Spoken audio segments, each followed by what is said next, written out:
How's it going, everybody? I figured we would need to just get this quarter started, and in the interest of making sure that we have enough time to talk about the important things toward the end of the quarter, I wanted to just set the framework for some of the statistical concepts we'll be talking about further on. And very much when we think about what we're doing statistically, that is based on the collection and assessment of data. And so if we're going to be working with data later in the quarter, we better start off now and get an idea of what comprises data, the different types of data, and ways we can visualize it, and also a little bit of how we go about collecting data in a efficient, random manner so that we can be confident in our statistical tests.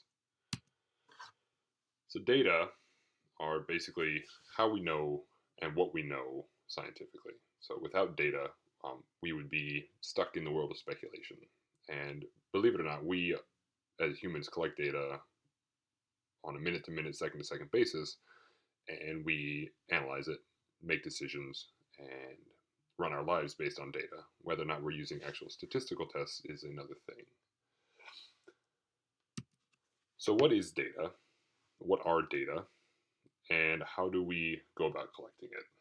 And these are two really important questions that we as scientists need to address before we go forward. So understanding what kind of data we are going to be collecting, or what type of data we need to collect to answer a given statistical or biological question, and then how do we collect it? And then after we collect it, what do we do with it? And the what do we do with it is going to be the majority of this quarter.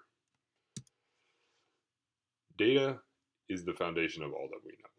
And without it, like I mentioned, we really can't say anything. And we would be a bit like this. Humans are emotional organisms, and we are tied to those emotions in a sense that we make decisions based on our emotions. And if we don't have an idea of what our data say and what type of data we have, then we can make emotional decisions, but those may not be objective scientific decisions. And our hope with solid data, understanding the data and understanding the statistics, is that we can remove the emotion and look at our data objectively and go from there.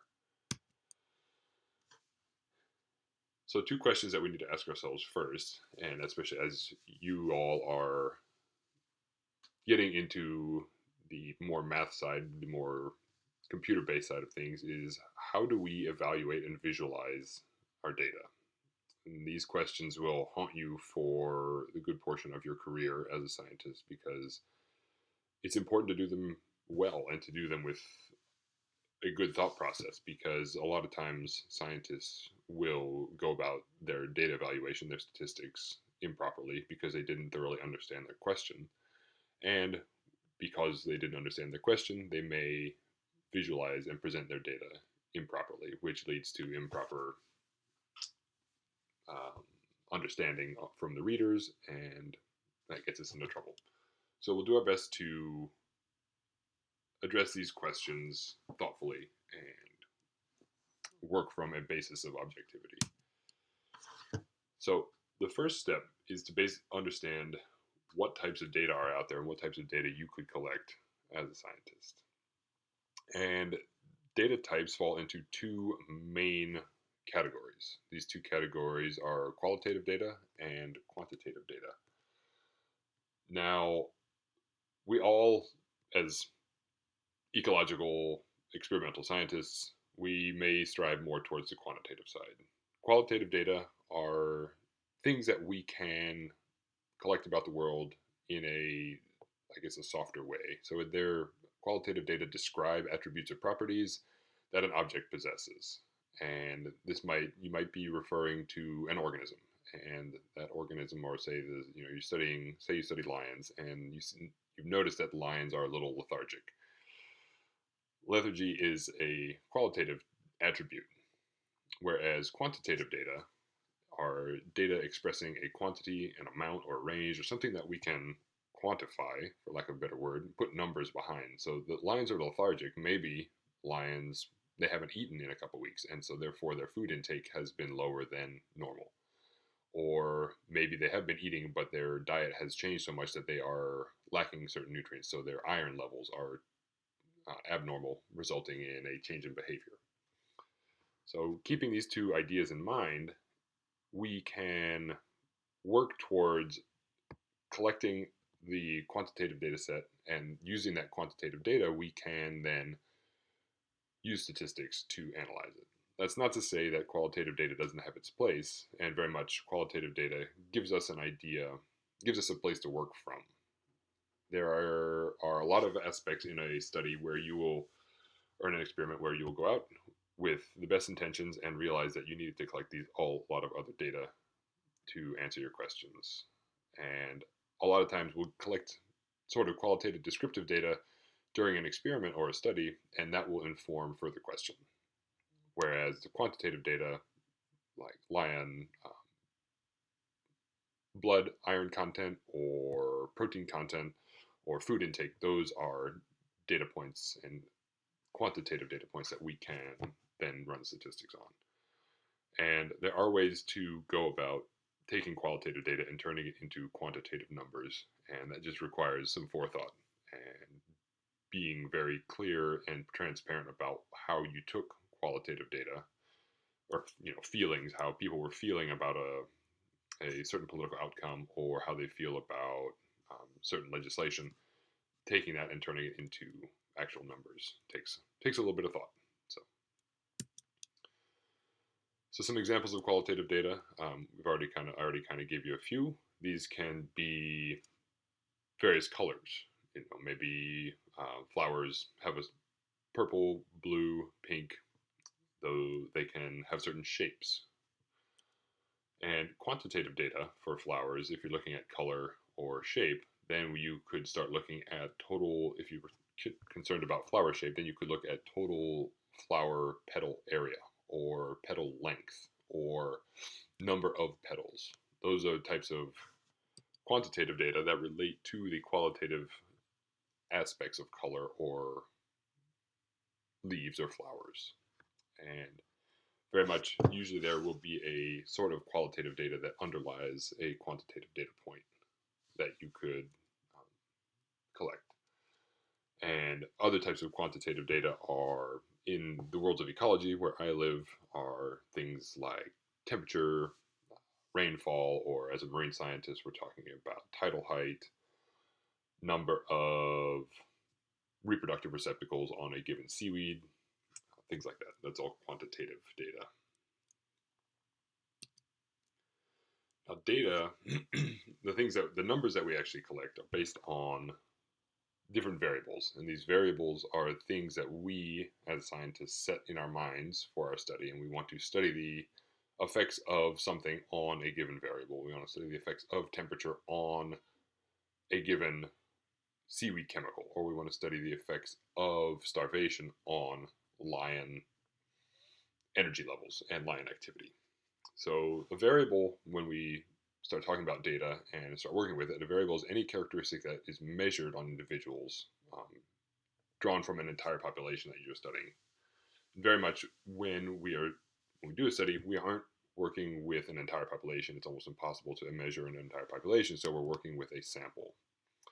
And then the data that we collect are the measurements of one or more variables that you make on a group of individuals. So a data set is comprised of variables, and those variables are all things that we measure on an individual or a group of individuals. So everybody loves a good flow chart, and considering the different types of variables that we can measure and assess, it depends, the type of variable that we want depends on the statistical test that we're going after. And we can look at variables in two major groups, and variables can be either numeric variables or categorical variables. And in some cases, like this may seem, a flowchart is very cut and dry. It's got boxes and lines, so it makes it seem like an easy thing. But there are some variables and some concepts out there that we can measure that differ between numeric and categorical depending on how we go about measuring them. And things like this come to mind examples like time, so, or like student GPA. So time, we can very much talk about months. We can talk about time of day, whether it's morning or evening, which is a categorical variable, or we can talk about numeric variables where we're working from like January 1st to December 31st, like Julian day style numeric. And things like GPA, you can very much get a categorical variable, A, B, C, D, or you can get an actual numeric GPA, 3.42, 4.15 for those of us who took a lot of AP classes. So let's start over on this wing here with the categorical variables. And in my mind, when I think of categorical variables, what comes to mind are the categories in an experiment, for say. So we can have these categories of individuals that they have these certain traits and they fall into these categories, and then based on that, we can run an experiment. And within the categorical, there are ordinal and nominal categories. And if you think of the base of these words, ordinal, order, so ordinal categorical variables are ordered in some way. So like GPA, A, B, C, D, F, those come in order and in the order of highest to lowest GPA. A categorical nominal variable would be something like flower color.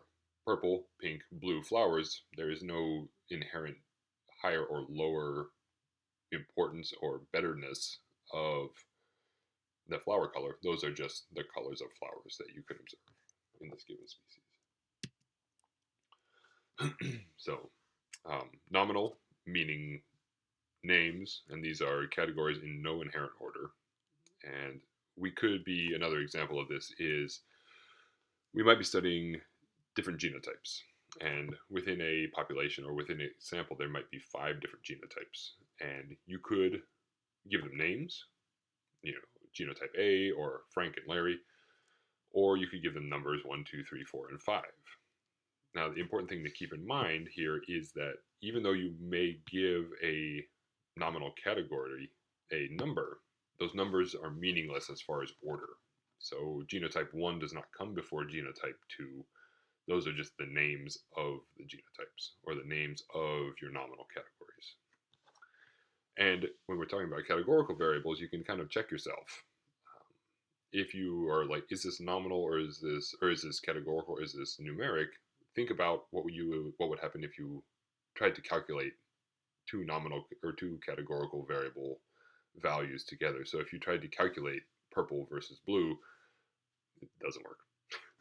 So as we're going through this quarter, a good thing to keep in the back of your mind is sanity checking yourself. So does this make sense? If it makes sense, great. But if you're trying to multiply 2 colors together, think again and take a step back and figure out where you may have gone down the wrong road. Now, the other categorical variety is ordinal. And these are, you can name ordinal groups or you can number them again, but this is where the order makes a difference. And like I made the first example was our GPA. So A, B, C, D, and F, there's a very much a clear order to those, and the A being the highest GPA, the F being the lowest. Another good example of this is the pain score that we use nowadays when we go to the doctor. If the doctor asks you, where's your pain level 1 to 10, we know that if we tell the doctor that we have a pain level of 9 or 10, they're going to hustle and get us some treatment. Whereas if we go in and say, yeah, my stomach ache is, it's a 2 or 3, they're going to say, yeah, sure, okay, we'll see how we can go. And again, with a ordinal categorical variable, you may, with the names, you could apply actual words to an ordinal category, or you can use numbers like the pain scale. But again, remember that the value of the scale simply represents order and doesn't actually represent a value. So you can't divide a pain score of 10 by a pain score of 3. That division, or that division doesn't make any sense. Another example is movie ratings. Right. So moving on to the other side. And like I said, the categorical variables are things that we can put into groups. And these have names, and those names mean something, whether those names are in order or they're just a group of names that we can put together. On the other side, and where a lot of our data collection occurs, are in these numeric variables.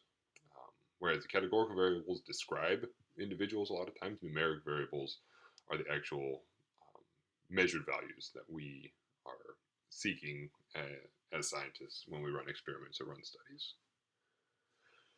And I like numeric variables, partly because they give us numbers and data are fun to work with and exciting when you have a huge data set.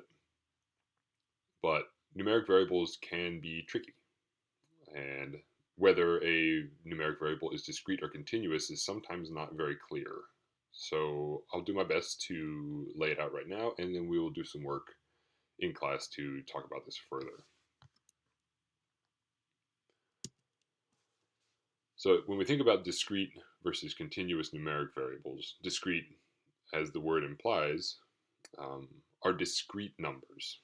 And so these numbers, so a discrete variable, are numbers taken that take a value based on a count of something. Okay, and so if we're counting something, then a count cannot be a fraction. So if we're counting individuals in this room, I sure as hell hope there are not 3.5 individuals in this room. Then we got problems with like the space-time continuum. And another way to think about this is a discrete numeric variable is anything that cannot be divided into fewer parts than a whole. Okay. So again, the number of people in this room is a discrete variable. The number of offspring per individual is a discrete variable.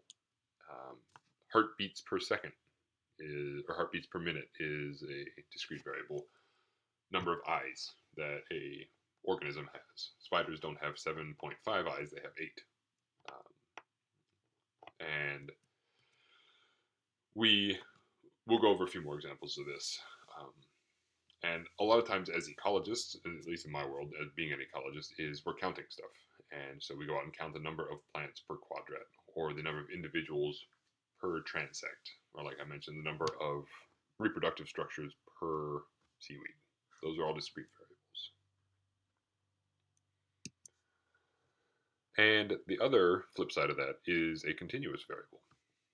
And as the name implies again, continuous is on kind of a continuum. So these numbers, these numeric variables, can take any set of real numbers. All right, and so these may be fractions. So these could still be whole integers, 1, 2, 3, 4, 5, but think about what's in between those integers, and there is an infinite number of continuous numbers, numeric numbers in there.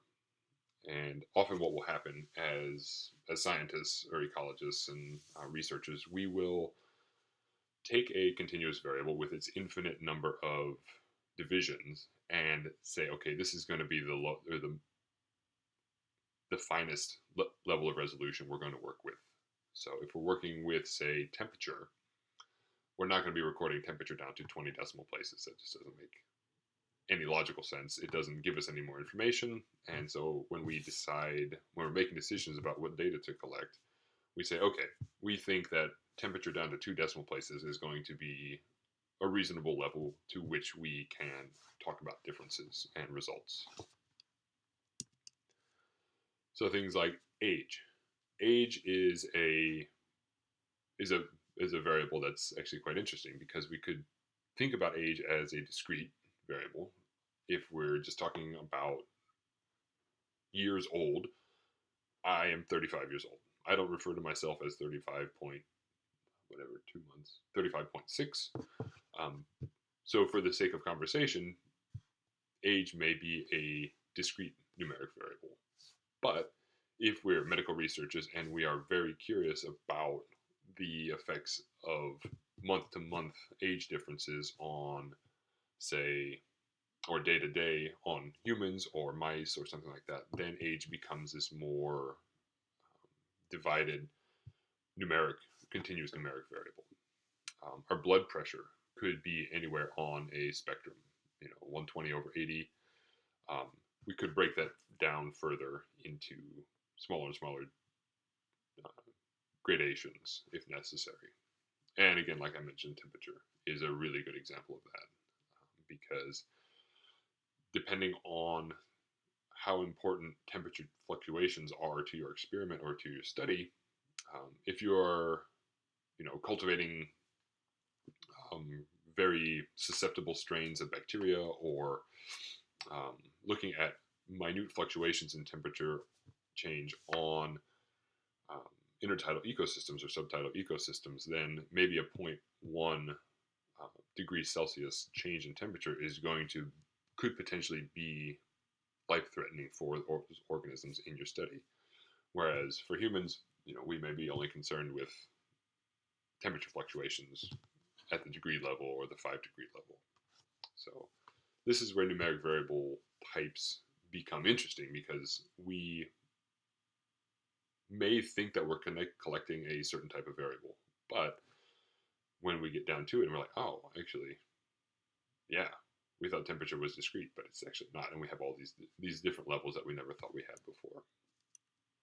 So as we start working forward, I'll try and provide examples where certain measurements could be classified as discrete or continuous, but that depends on our question. And a lot of this, when we start thinking about our data and what tests to run, a lot of how we work with our data depends on that question. And so depending on what our statistical hypothesis and what our planned statistical tests are, we may need to collect different types of data. We may need to collect temperature as a discrete variable or as a continuous variable. So speaking of tricky variables, has anyone ever considered color as a variable? And I've touched on it a little bit so far in this recording, and that we could talk about flower color, and that you could have pink, purple, blue, yellow, green flowers, and that's great. So what kind of variable is that?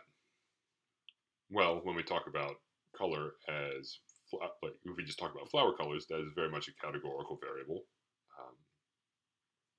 Or, we could count, say we were looking at the effect of temperature on, or the effect of temperature on the production of different colored flowers in this plant species. Then as a dependent variable, we could look at the counts of these certain colors of flower. And so therefore, color then becomes a numerical variable. So the answer, and I like it because it's a good ecological answer, is it always depends. So if you say we're psychologists and we are trying to study the perception of color by people, then we're talking, okay, so like, what color do you see? I see blue. Oh, well, I see green. Then we have a nominal variable.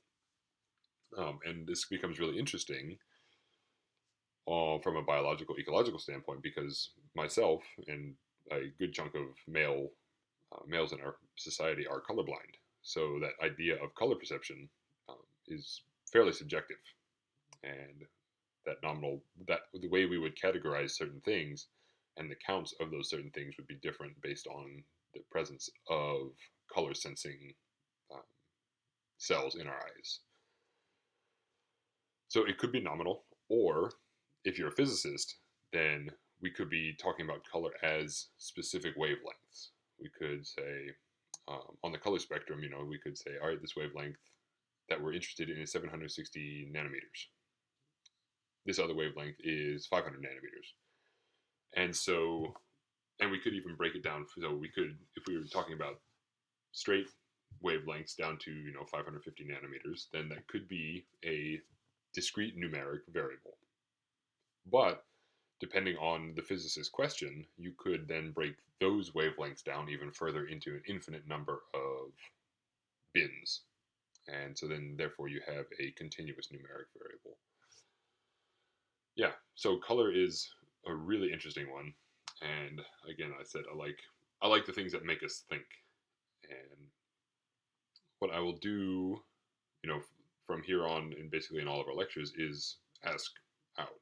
And this is a way that we can talk about these ideas as a group instead of me standing up here or me recording lectures and you listening to them and then answering questions afterwards. So my hope is that this gave you a little bit of foundation onto the types of variables that are out there.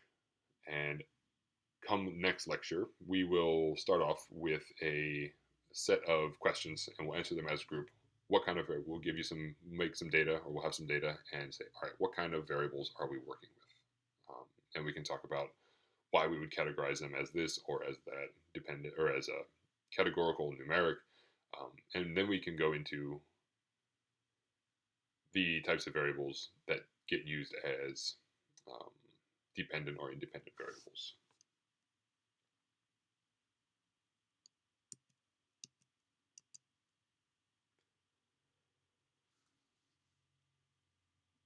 So one final way that we as scientific researchers tend to think about our variables are as independent or dependent variables, or as explanatory or response variables. And so this is often, when we think about this, me being a seaweed ecologist, I've been interested in how how a suite of environmental conditions or a range of environmental conditions impacts a seaweed's chemistry. So when we think about the thing that we're curious about, so if I wanted to know how light affected chlorophyll A concentrations in seaweeds, light is my explanatory variable.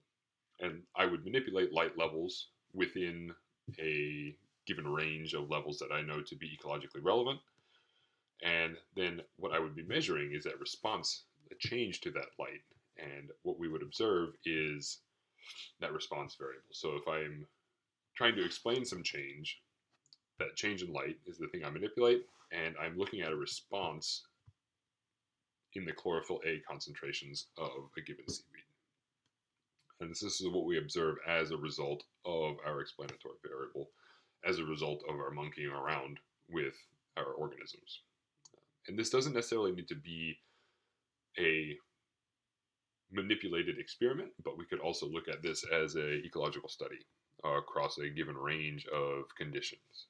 And instead of actively manipulating light, I could go into the marine environment and look at the effects, look at where different light levels present themselves, and then measure chlorophyll A concentrations in areas that have higher, medium, or lower light levels.